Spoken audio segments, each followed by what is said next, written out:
Welcome back, folks, to another video. So, for the video today, we're over the world's most deadly person. Okay, so let's get started.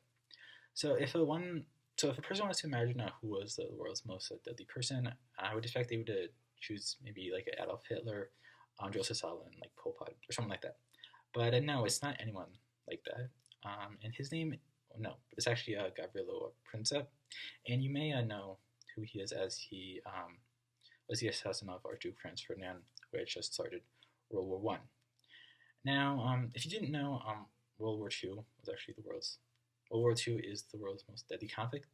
So, if he only will help to start World War One, how could he be the world's most deadly person?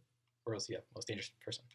Okay, well that's because World War One kind of caused World War Two, which kind of caused the Cold War, and then the Cold War kind of caused the Korean War, the Vietnam War, and also many other conflicts.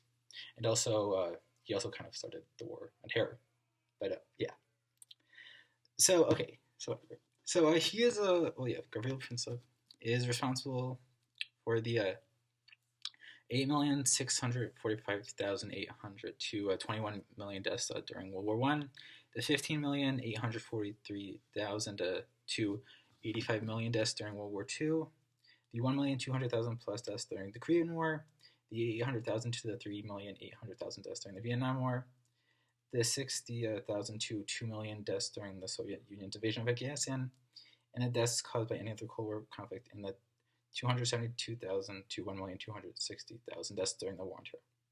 So I totaled all that, so he's responsible for at least 27,360,800 deaths to more than 114,260,000 deaths. So yes. Okay. Yeah, and he's also responsible for the deaths during the Soviet Union's invasion of Afghanistan, because World War One greatly contributed to making it easier for the communists to take over Russia.